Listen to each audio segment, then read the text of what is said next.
मैं विधाता इंडिया से सौरभ और आज हम आपके सामने लेके आए हैं एक इम्पॉर्टेंट वीडियो। और ये जो वीडियो होने वाली है वो हार्वेस्टर के जो इम्पोर्टेंट कंपोनेंट होते हैं उनके इन्फॉर्मेशन के बारे में होने वाली है कि कौन सा पार्ट हार्वेस्टर के अंदर बहुत ज़्यादा इंपॉर्टेंट होता है और हमें कौन सा पार्ट जो है वो टाइम टू टाइम चेंज करना चाहिए जिससे हमें सेफ और एक बेटर क्वालिटी की चॉपिंग क्वालिटी मिल सके। ऐसा अपनी मशीन में ओरिजिनल स्पेयर पार्ट का ही यूज़ करें, बिकॉज जो ये गियर है इस गियर की जो डायमेंशन है, रेजिस्टेंस है, स्ट्रेंथ है, वो मशीन के अकॉर्डिंग ही डिजाइन करी गई है। अगर आप लोकल डिजाइन का लगा दोगे तो जो मैकेनिकल कंपोनेंट है उस पर ज़्यादा इफेक्ट पड़ेगा। इस वीडियो में हम आपको जो मशीन के कंपोनेंट है उसके बारे में ब्रीफ नॉलेज बताएंगे और ये भी बताएंगे कि टाइम टू टाइम हमें कौन से स्पेयर चेंज करने हैं जिसके अकॉर्डिंग आपको सेफ और एक बेटर क्वालिटी की चॉपिंग मिलेगी। और इस वीडियो से आपको ये भी पता चलेगा कि आपको अपनी मशीन में कौन से स्पेयर स्टॉक में रखने हैं। अगर मशीन ब्रेक डाउन होती है तो आप उसे तुरंत रिपेयर कर कर कंटिन्यू मशीन चला सकते हैं। जैसा कि आपको पता है कि आपके मक्के का सीजन चल रहा है, तो सीजन में अगर मशीन आपकी ब्रेक डाउन ना हो तो उसके लिए हम आपको कुछ इंपॉर्टेंट मेंटेनेंस बताएंगे, जैसे ब्लेड शार्पनिंग हो गई, ग्रीसिंग हो गई। उसे करते रहोगे तो आपकी मशीन जो है वो सीजन में रुकेगी नहीं और एक अच्छा वर्क करेगी। सबसे पहला जो इम्पोर्टेंट पार्ट है वो है मशीन की ग्रीसिंग। अगर आपकी मशीन है जो 10 से 12 घंटे चल रही है दिन में एक बार, तो हमें ग्रीसिंग जो है वो दिन में 2 बार करनी है। अब मैं आपको बताऊंगा कि मशीन में कितने ग्रीसिंग पॉइंट होते हैं और कौन सी ग्रीस हमें यूज़ करनी है। ग्रीस आप हमेशा ही अच्छी क्वालिटी का सिंथेटिक यूज़ करें, क्योंकि सिंथेटिक ग्रीस जो होता है वो हीट को एब्जॉर्ब करता है, जिससे अंदर जो मशीन का मैकेनिकल कंपोनेंट होते हैं वो हीट नहीं होते हैं। जो 3 ग्रीसिंग पॉइंट हैं, जो मशीन का सेंटर प्लास्टिक वाला तिकोना पार्ट है उसके नीचे 3 ग्रीसिंग पॉइंट है। और ग्रीसिंग हमेशा ही ठंडी मशीन में ना करें। जब मशीन आपकी 10 से 12 घंटे बाद चले तब आप उसमें सिंथेटिक ग्रीस का ही यूज़ करें। कभी भी ठंडी मशीन में ग्रीस ना करें, हमेशा मशीन के चलने के बाद ही ग्रीस करें। 3 ग्रीसिंग पॉइंट के बाद चौथा ग्रीसिंग पॉइंट है वो सेफ्टी पिन के नीचे की साइड होगा। 5वां ग्रीसिंग पॉइंट जो होगा वो होगा आपके पुली की साइड, जहाँ पे मशीन की पुली है, छोटी रोटर की पुली, उधर की साइड होगा 5वां ग्रीसिंग पॉइंट आपका। 6वां और 7वां जो ग्रीसिंग पॉइंट होगा जहाँ से आपका चारा अंदर जाता है, इनटेक रोलर जो होते हैं बड़े बड़े, उसके नीचे की साइड होगा। 8वां और 9वां जो ग्रीसिंग पॉइंट होगा वो ग्रीसिंग पॉइंट होगा आपके पीटीओ शाफ्ट पे। और जो 10वां ग्रीसिंग पॉइंट होगा जहाँ पे हमारी पीटीओ शाफ्ट लगती है बड़ी पुली पे, उसकी साइड हमारा 10वां ग्रीसिंग पॉइंट होगा। अगर आप अपनी मशीन को दिन में 10 से 12 घंटे चला रहे हैं तो हमें ग्रीस जो है वो दिन में 2 बार करना बहुत ज़्यादा ज़रूरी है। और वो भी ग्रीस आप करें तो हमेशा गर्म मशीन में ही ग्रीस करें, ठंडी मशीन में ग्रीस ना करें। अभी जो मैंने आपको 10 ग्रीसिंग पॉइंट बताए हैं वो ग्रीस गन से होंगे। और अब मैं आपको बताऊंगा कि 50 घंटे बाद आपको जो ग्रीस करनी है वो कहाँ करनी है, और वो भी अपने हाथों से करनी है। क्योंकि जो हमने ग्रीस गन वाली थी वो हमने आपको बता दी। अब हम आपको बताएंगे जहाँ पे हमें हाथों से ग्रीस करनी है, वो भी 50 घंटे बाद मशीन में। अब हम आपको बताएंगे कि हमें 2 गियर बॉक्स होते हैं, उसमें हाथों से ग्रीसिंग करनी है। एक होता है हमारा बड़ा वाला गियर बॉक्स और एक होता है जो तिकोना वाला प्लास्टिक का कवर होता है वहाँ पे। तो ये 2 गियर बॉक्स है जहाँ पे हमें हाथों से ग्रीसिंग करनी है 50 घंटे बाद। तो सबसे पहले हम रोटर के ब्लेड के बारे में बात करेंगे। ये जो रोटर का ब्लेड है आपके रोटर पे प्रॉपर्ली फिक्स्ड होना चाहिए, और जो काउंटर ब्लेड होता है और जो रोटर ब्लेड होता है उसके बीच में हमें जो गैप रखना है वो एकदम पेपर गैप रखना है। अगर आप पेपर गैप रखोगे तो आपको जो चॉपिंग क्वालिटी है वो बहुत फाइन मिलेगी, जिससे आपको चॉपिंग की बेटर क्वालिटी मिलेगी, जिससे एनिमल के रूमेन में वो अच्छा फंक्शन करेगी। अब हम काउंटर ब्लेड के बारे में बात करेंगे।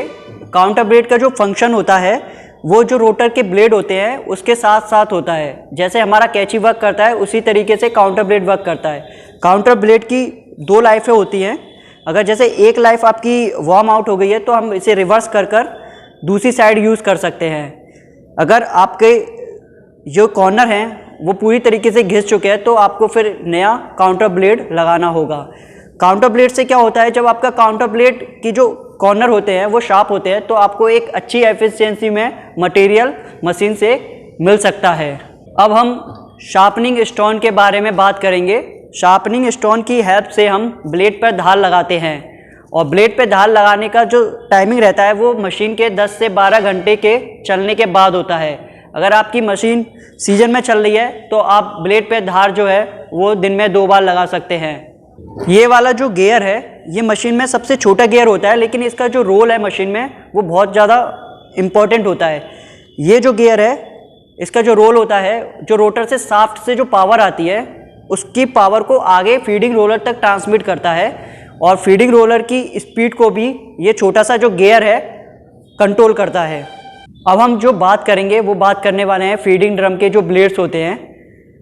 ब्लेड्स इस फ्लावर टाइप के होते हैं। इसका जो वर्क होता है वो जो चारा होता है, चारे को अंदर की तरफ ले जाने का वर्क होता है।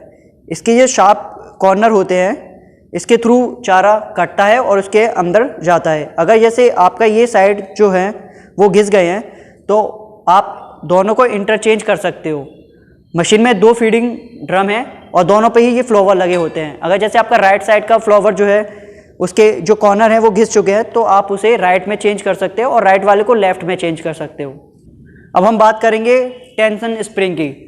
टेंशन स्प्रिंग का मेन जो रोल होता है वो रोल होता है जो फीडिंग ड्रम होते हैं मशीन के अंदर उस पर प्रेशर बना के रखता है।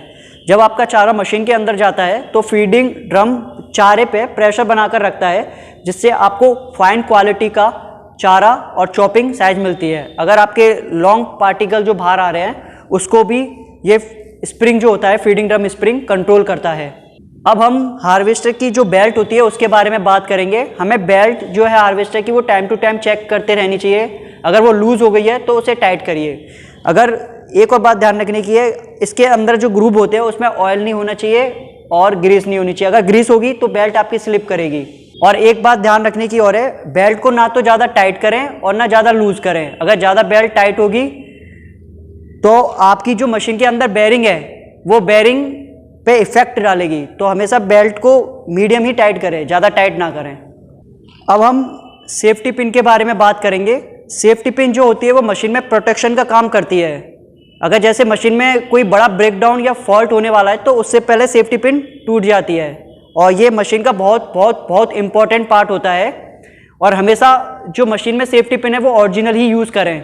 हमेशा ओरिजिनल सेफ्टी पिन का ही यूज़ करें। अगर आप लोकल मेड सेफ्टी पिन बनाते हो तो उसका जो रेजिस्टेंस होता है वो ज़्यादा हाई होता है, तो उस कंडीशन में सेफ्टी पिन नहीं टूटती, लेकिन वो जो मैकेनिकल कंपोनेंट होते हैं अंदर गियर उस पर इफेक्ट डालती है। तो उसमें क्या होता है कि गियर के डैमेज होने के ज़्यादा चांसेस होते हैं। और जो ओरिजिनल JF की सेफ्टी पिन्स होती है उसका जो रेजिस्टेंस है वो अकॉर्डिंग टू जो डिजाइन किया हुआ है वो मशीन के कंपोनेंट के अकॉर्डिंग किया हुआ है। अगर जैसे भी थोड़ा बहुत स्ट्रेस आता है तो पिन टूट जाती है। तो हमेशा ही ओरिजिनल सेफ्टी पिन्स का ही यूज़ करें। तो ये कुछ इम्पोर्टेंट कंपोनेंट पार्ट थे जो कि आप अपने स्टॉक में रख सकते हैं आपके सीजन स्टार्ट होने से पहले। अगर आपका मशीन ब्रेक डाउन भी होता है तो आप तुरंत उसमें रिपेयर कर और मशीन को तुरंत चला सकते हैं। तो ये जो कुछ इम्पोर्टेंट कंपोनेंट थे आप अपने स्पेयर में स्टॉक में रख सकते हैं।